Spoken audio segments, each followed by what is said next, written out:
Hello everyone. So in this video we are going to have our discussion on chapter number 4 of class 9th and social science में chapter 4 है national moments in India. तो जैसे कि आप सभी को पता है कि Britishers they like enslaved our country for 200 years. 200 साल तक अंग्रेज़ों ने राज किया हमारे पर और 1757 से लेकर जो 1857 का जो टाइम पीरियड था ना, उस टाइम पीरियड में ब्रिटिशर्स ने बहुत सारी अलग अलग पॉलिसीज़ को डिवाइस करके बहुत सारे गवर्नर जो है वो आए और उन्होंने इंडियन टेरिटरीज़ को जीतने के लिए बहुत सारे फ्रॉड्यूलेंट मीन्स जो है वो अडॉप्ट किए। फ्रॉड्यूलेंट मीन्स उन्होंने अडॉप्ट किए, उसका मतलब क्या है कि बहुत सारे तरीके उन्होंने अपनाए, बहुत सारी पॉलिसीज़ जो है वो डिवाइस करी, है ना। Different governor generals they adopted various different policies for the annexation of the Indian territories and Indian kingdoms. यानी कि जो बहुत सारे जो किंगडम्स थे इंडिया के अंदर, उन सभी किंगडम्स को हासिल करने के लिए अलग अलग गवर्नर जनरल ने अलग अलग पॉलिसीज़ को जो है डिवाइस्ड किया। ठीक है, उसके तहत बहुत सारे जो किंगडम्स थे वो ब्रिटिशर्स के पास जो है वो चले गए। तो ये सब चीज़ें हमने ऑलरेडी हमारे प्रीवियस चैप्टर्स के अंदर देख ली है। तो चैप्टर नंबर 1 में भी हमने देखा कि किस तरह से अलग अलग गवर्नर जनरल ने अलग अलग पॉलिसी को डिवाइस किया, अलग अलग पॉलिसीज़ को डिवाइस किया और इन सबसे पहले जो गवर्नर जनरल थे वो थे कौन थे भाई? Warren Hasting. ठीक है, उसके बाद आने वाले थे वो कॉर्नवालिस। ठीक है, उसके बाद जो है बहुत सारे नाम है गवर्नर जनरल्स और इन गवर्नर जनरल्स ने अलग अलग पॉलिसीज़ को डिवाइस किया। और अच्छा देखो, अब सबसे पहले हम थोड़ा सा बैकग्राउंड में जाकर देख लेते हैं कि जब ब्रिटिशर्स इंडिया में आए थे तब वो सिर्फ़ और सिर्फ अपने आप को ट्रेडर ही बनाए रखना चाहते थे। उनका इरादा बिल्कुल नहीं था कि वो इंडिया को क्या है अपना रूलिंग प्लेस बना दे या फिर इंडिया को किसी भी हालत में वो एडमिनिस्टर नहीं करना चाहते थे। लेकिन जब 1757 के अंदर जब वॉर हुई, the battle of Plassey, that you know very well. ठीक है, तो बैटल ऑफ प्लासी के होने के बाद उनके पास जो है वो दीवानी राइट्स आ गए, Diwani rights of Bengal and Madras. ठीक है, तो मद्रास और बंगाल के जो दीवानी राइट्स जो थे वो उनके पास आ गए और उसके बाद बैटल ऑफ बुक्सर होने के बाद ये बात तय हो गई कि अब उनको जो है सिर्फ़ और सिर्फ ट्रेडर नहीं बने रहना था, अब उनको कुछ और करना था इंडिया के साथ। तो इंडिया को अब वो गुलाम बनाना चाहते थे और उसके बाद जब वॉरेन हेस्टिंग जो है नई पॉलिसीज़ के साथ, ठीक है, with a new policy of administration, right, so governor general started administering different Indian states and Indian territories and various governor generals they adopted various policies in order to annex Indian states and Indian territories. ठीक है, तो इस तरह से India का बहुत सारा हिस्सा almost huge part of India now came under the flag of Britishers. ठीक है, तो वो जो है ब्रिटिशर्स के कब्ज़े में आ चुका था। अब 1757 से लेकर 1857 का ये जो 100 पीरियड का जो टाइम पीरियड था उसमें एक्सपांशन हुआ, expansion of the British colony in India, expansion of British colony in India. अब 1857 में जो है, अच्छा इस चैप्टर के अंदर हम 1857 के बाद जो रिवॉल्ट शुरू हुए, रिवॉल्ट का मतलब होता है कि अब देश की जनता को ये पता चल चुका था कि ये ब्रिटिशर्स जो है वो और कोई नहीं, they are just sucking our blood, they are the insects. ठीक है, they are the crook insects which are only having the intention of sucking our blood. वो हमारा खून चूस रहे हैं, ये हमारे देश को जो है वो सही तरह से एडमिनिस्टर नहीं कर रहे हैं। तो पहले ऐसा लग रहा था, ठीक है, कि भाई ये एडमिनिस्ट्रेशन कर रहे हैं। ठीक है, वो राजा के लिए, लोकल रूलर के लिए वो एडमिनिस्ट्रेशन का काम कर रहे हैं। लेकिन धीरे धीरे Indian people realised that they are doing nothing but they are just sucking our blood. वो हमारे ब्लड को चूस रहे हैं। ठीक है, वो हमें क्या है कंगाल कर रहे हैं, है ना। They are actually ruining the Indian economy.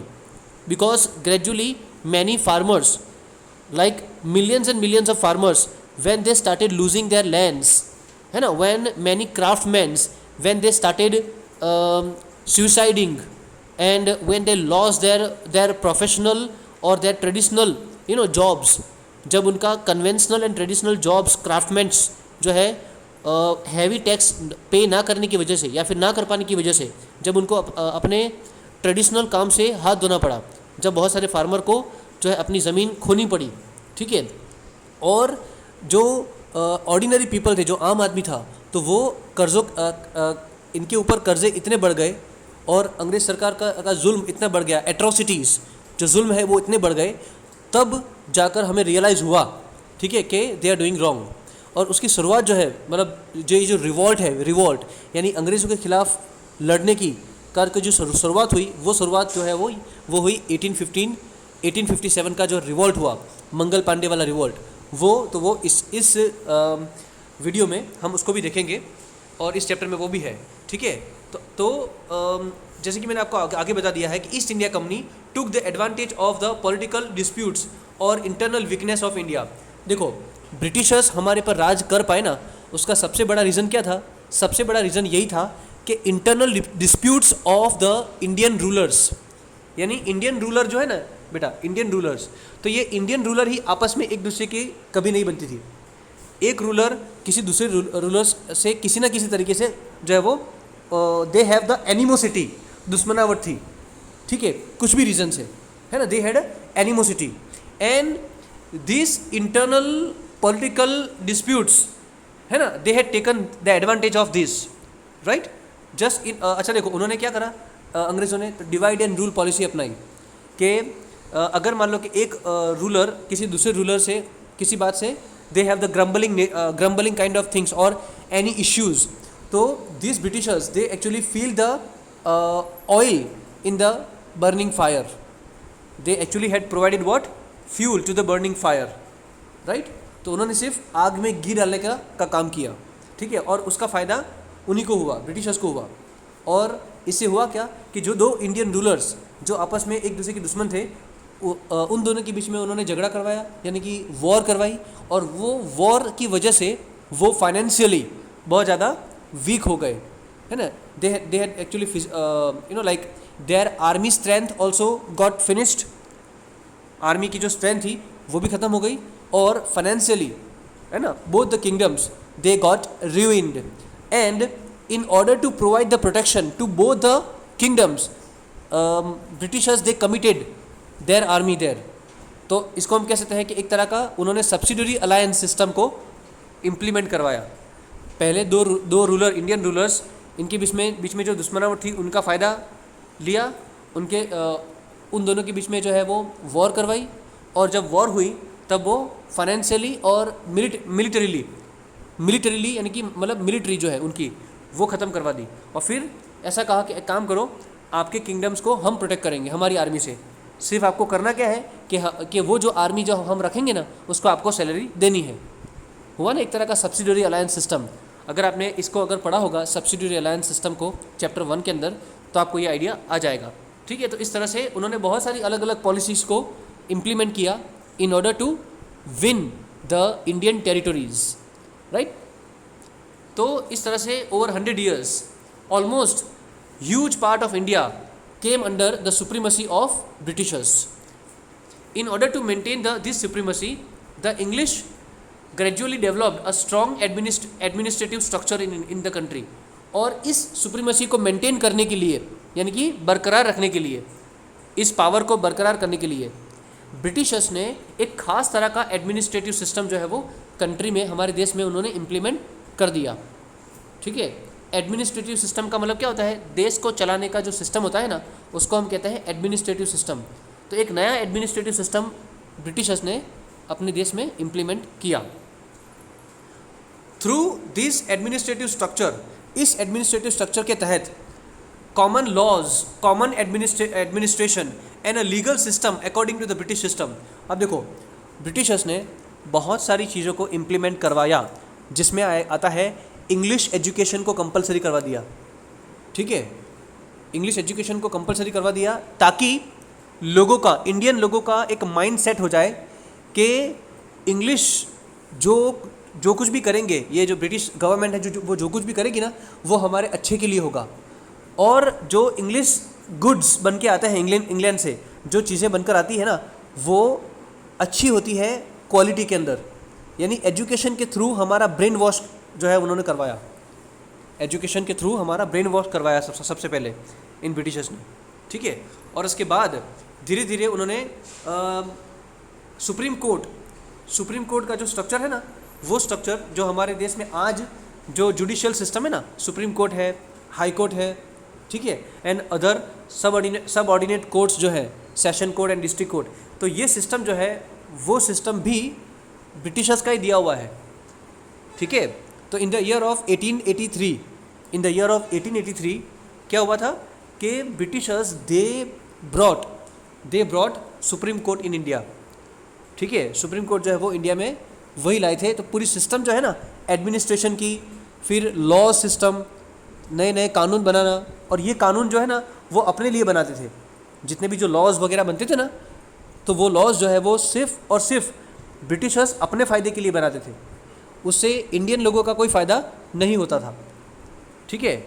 अगर मान लो कि उन्होंने कोई टैक्स में बढ़ोतरी कर दी, टैक्स बढ़ा दिया, तो वो टैक्स वो सिर्फ अपने लिए था, उनके लिए, उनकी जेब भरने के लिए, ना कि इंडियन लोगों को उससे कोई फ़ायदा पहुंचता था, ठीक है। तो यानी हम कह सकते हैं कि पूरा बायस्ड सिस्टम था। बायस्ड का मतलब क्या होता है कि भाई हम कह सकते हैं कि फुल ऑफ पार्शियलिटी, ठीक है। अगर मान लो कि कोई इंडियन किसी रूल को तोड़ता तो उसके लिए बहुत ज़्यादा बड़ी सज़ा, और वही रूल अगर कोई ब्रिटिश ऑफिसर तोड़ता उसके लिए कोई सज़ा नहीं। तो इस तरह का बायस्ड एडमिनिस्ट्रेटिव या फिर जुडिशरी सिस्टम ब्रिटिशर्स ने डेवलप किया था इंडिया के अंदर, in order to keep their control over India, ठीक है। तो ये सब चीज़ें उन्होंने बहुत करी, लीगल सिस्टम बना दिया था उन्होंने। और yet English residing in India establish such laws and administration that England would get more benefits. जैसे कि मैंने आपको अभी कहा बेटा, क्या कहा कि इंग्लैंड पीपल ने, यानी इंग्लिश पीपल ने इस तरह के लॉज यानी कि कानून या फिर ऐसी एडमिनिस्ट्रेटिव सिस्टम बनाई थी जिससे सिर्फ और सिर्फ फ़ायदा किसको पहुंचता, इंग्लैंड पीपल को, यानी कि इंग्लिश पीपल को ही फ़ायदा पहुंचता था, इंडियन लोगों को इससे कोई फ़ायदा नहीं होता था, ठीक है। At the cost of India they made England prosperous and exploited India the most. और at the cost of India यानी इंडिया को बहुत बड़ी जो है कीमत चुकानी पड़ती थी, हमारे लोगों को, इंडिया के लोगों को बहुत बड़ी कीमत चुकानी पड़ती थी। और दे मेड इंग्लैंड प्रॉस्परस, और उन्होंने यानी कि ब्रिटिश ईस्ट इंडिया कंपनी ने इंग्लैंड को, अपने देश को क्या बनाया, प्रॉस्परस बनाया। प्रॉस्परस का मतलब तरक्की, ठीक है। And exploited India the most, और इंडियन लोगों को या फिर इंडिया को बहुत ज़्यादा तौर पर एक्सप्लॉयट किया, ठीक है।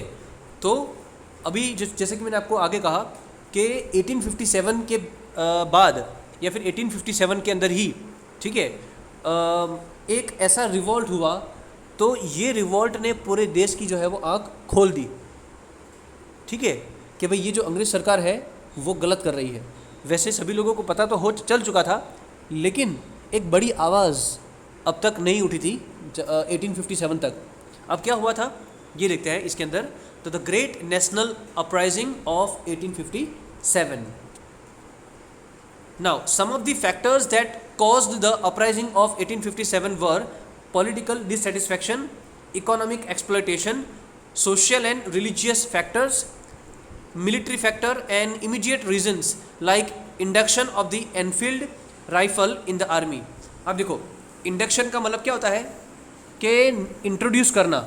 अब देखो वैसे तो 1857 का जो रिवॉल्ट हुआ ना, इस रिवॉल्ट के बहुत सारे अलग अलग रीजंस थे। ये रीजन शायद आपने क्लास 8 में पढ़ लिए होंगे। क्लास 8 में आपने ऑलरेडी अलग अलग जो रीज़न है वो पढ़ लिए होंगे कि किस तरह से पॉलिटिकल डिससेटिस्फैक्शन। अब देखो पॉलिटिकल डिससेटिस्फैक्शन का मतलब क्या होता है, तो पॉलिटिकल डिससेटिस्फैक्शन का मतलब क्या होता है कि ऐसा है कि भाई बहुत सारे इंडियन रूलर्स ये इंडियन रूलर्स को अपना जो है राज्य, अपना किंगडम छोड़कर जाना पड़ा था, बहुत सारे इंडियन रूलर को अपना जो किंगडम है वो छोड़ना पड़ा था। उसके बहुत सारे रीजंस थे, जो चीटिंग और जो ट्रेचरी है ना, जो ब्रिटिशर्स ने करी थी उनके साथ, और उनको अपने ही किंगडम से निकाल बाहर फेंका था। ठीक है, तो उसमें बहुत सारे ऐसे क्या थे, इंडियन रूलर थे जिन्होंने अपना किंगडम जो है वो वापस पाना चाहते थे ब्रिटिशर्स से। तो ये हुआ पॉलिटिकल डिससेटिस्फैक्शन। क्या हुआ? Political dissatisfaction. ठीक है, और इकोनॉमिक एक्सप्लॉयटेशन। इकोनॉमिक एक्सप्लॉयटेशन के बारे में भी मैंने आपको बता दिया कि बहुत सारे फार्मर्स को, ठीक है, अपनी ज़मीन खोनी पड़ी, बहुत सारे क्राफ्टमैन्स को, ठीक है, अपना अपना जो काम है वो छोड़ना पड़ा, राइट। तो इकोनॉमिक एक्सप्लॉयटेशन हो रहा था लोगों का, बहुत ज़्यादा तौर पर महंगाई बढ़ चुकी थी, और ये ब्रिटिशर्स जो है वो इंडियन लोगों को फोर्स करते थे कि they had to buy British product only, या फिर English product only at any cost, चाहे वो कॉस्ट कुछ भी क्यों ना हो। तो Indians were forced to buy only English goods at very high price. तो this is called the economic exploitation. ठीक है, यानी इकोनॉमिकली हमारी हालत बहुत ख़राब हो गई थी, और ब्रिटिशर्स ने बहुत सारे सोशल चेंजेस भी लाना चाहे थे, जिसमें बहुत सारे जो इविल कस्टम्स थे ना, ठीक है, वैसे तो हम देखने जाए ना तो इविल कस्टम्स को हटाना ये एक्चुअली में अच्छा था, नो डाउट, लेकिन कई लोगों के लिए जो सोसाइटी के, हम कहते हैं ना, डॉगमेटिक मेंटालिटी के लोग, ठीक है, डॉगमेटिक का मतलब बहुत सारे ऐसे इविल कस्टम्स थे, जैसे कि सती सिस्टम है, widow remarriages were not allowed, ठीक है, देन दूध पीती। तो this were actually the evil customs that were prevailing. तो ब्रिटिशर्स ने, उसमें डेलहाउसी है, ठीक है, फिर उसमें लॉर्ड विलियम बेंटिक हैं, तो ये अलग अलग जो गवर्नर जनरल थे ना, उन्होंने बहुत सारे सोशल चेंजेस लाना चाहे थे। ठीक है, तो ये अनडाउटेडली अच्छे थे, लेकिन सोसाइटी में बेटा दो तरह के लोग होते हैं ना, एक चाहते हैं ये बदलाव आए और दूसरे चाहते हैं ये बदलाव ना आए। तो जो नहीं चाहते थे ना कि ये बदलाव हो, तो वो क्या समझते थे कि ये हमारी जो है, हमारे रिलीजन के ऊपर एक बड़ा खतरा है। तो वो लोग भी चाहते थे कि इनके खिलाफ कोई ऐसी फाइट हो, ठीक है, तो वो लोग भी इस रिवॉल्ट में जुड़ गए। ठीक है, और उसके बाद मिलिट्री फैक्टर हुआ। अब मिलिट्री फैक्टर में क्या हुआ, ये एक्चुअली में इसका इमीडिएट रीज़न बना। अब देखो क्या हुआ था कि 1857 के अंदर एक नई राइफ़ल आने वाली थी, जिसका नाम था एनफील्ड राइफ़ल। इंडक्शन का मतलब लाना, इंट्रोड्यूस करना, नई एनफील्ड राइफ़ल जो इंग्लैंड से आई थी। और इस एनफील्ड राइफ़ल को जो है, हम कहते हैं ना कि भाई to fill it with the gun powder and all, तो उसको फील करने के लिए, हाँ, कार्ट्रिज को, तो कार्ट्रिज को भरने के लिए, ठीक है, एक बार इसको मुंह से, ठीक है, खोलना पड़ता था, लाइक। तो they have to in order to fill the cartridge they need to be opened by the mouth. और वहाँ पे एक ऐसी रूमर फैल गई थी पूरी आर्मी के अंदर, ठीक है, पूरी आर्मी में एक ऐसी रूमर फैल गई थी कि इस कार्ट्रिज के ऊपर जो ऑयलिंग किया गया है, ग्रीस जो ऑयल है, वो ऑयल जो है वो किससे बना हुआ है, तो with the skin of pig and cow के स्किन से जो ऑयल निकलता है, उस ऑयल से उसको ग्रीस किया गया है इस कार्ट्रिज को, ये जो नई एनफील्ड राइफल है ना उसको। ठीक है, अब देखो, अब जैसे कि आपको पता था और पता है ऑलरेडी कि ब्रिटिश आर्मी के अंदर बहुत सारे इंडियन सोल्जर्स थे, जो जिसमें हिंदूज भी थे, मुस्लिम्स भी थे, ठीक है। और ये आर्मी, यानी ये जो इंडियन सोल्जर्स थे ना, वो कौन थे, तो वो और कोई नहीं, इंडियन फार्मर्स एंड इंडियन क्राफ्टमैन्स ही थे वो। अब आपको लगा कि फार्मर और क्राफ्टमैन वो कहाँ से आ गए आर्मी के अंदर, तो ऑब्वियसली जब उनके पास ज़मीन ना रही, जब उनके पास कोई कमाने का ज़रिया ना रहा, तो ऑब्वियसली वो किसी भी कीमत पर, ठीक है, अपनी फैमिली का जो है, just in order to fill the stomach of their family, they had to join the British army, है ना। और वो किसी भी कीमत पर जो है वो आर्मी में काम करने के लिए रेडी हो गए। तो यही इंडियन पीपल थे जो ब्रिटिश आर्मी में थे। तो अब देखो, अब हुआ क्या, जैसे कि मैंने आपको अभी बताया कि इस एनफील्ड राइफल की कार्ट्रिज को भरने के लिए उसको मुंह से खोलना पड़ता था, और Muslim people, they had actually in religion that they are not supposed to touch the pig. It is prohibited in religion, and if they do so, then they would be actually breaking the law of religion. Otherwise they would be out of the religion, ऐसा माना जाता है. और as the same way Hindus, they are also not supposed to touch the skin of cow, and if they do so, then they would be breaking the greatest law of the religion. ठीक है, तो इस तरह से they both would be out of the religion. तो army के अंदर जो है अब ये सबसे पहली चीज़ हुई कि अभी आर्मी मैन मिलिट्रीज, ठीक है, तो वो अब रेडी नहीं हुई कि इस कार्ट्रेज को वो फिल करे. ठीक है, तो उन्होंने इसका विरोध किया आर्मी ने.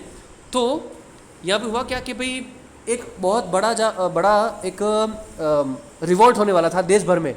एक डेट जो है वो तय हुई थी, कि इस डेट को जो है हम पूरे देश में क्या करेंगे कि उसका रिवॉल्ट करेंगे एक साथ में, जिसमें जितने भी जो प्रिंस या फिर जितने भी जो किंग जिनका किंगडम खो गया था उनको वापस लाना था, तो वो किंग भी जुड़ने वाले थे इस पूरे रिवॉल्ट में जो पूरे देश भर में होने वाला था.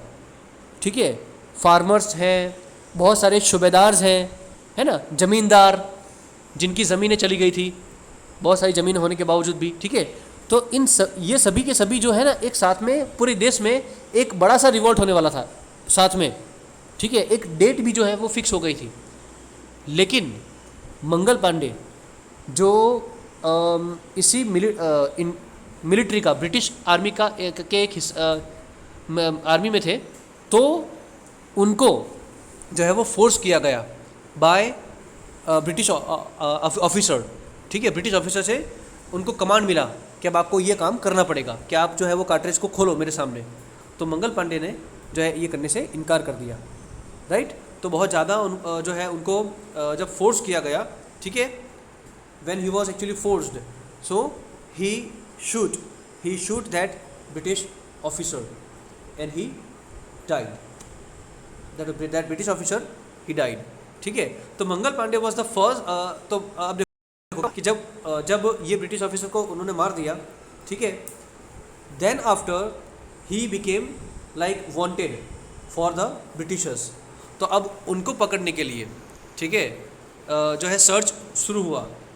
उनको पकड़ने के लिए क्या हुआ, सर्च शुरू हुआ. And finally he got arrested and Mangal Pandey was the first martyr of this uprising.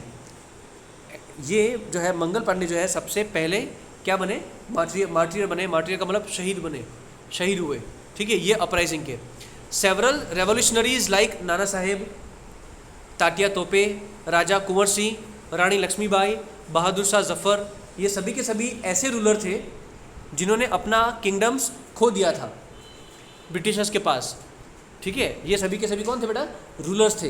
Tatya तोपे, नाना साहेब, राजा कुंवर सिंह, रानी लक्ष्मीबाई, बहादुर शाह जफ़र और बहुत सारे.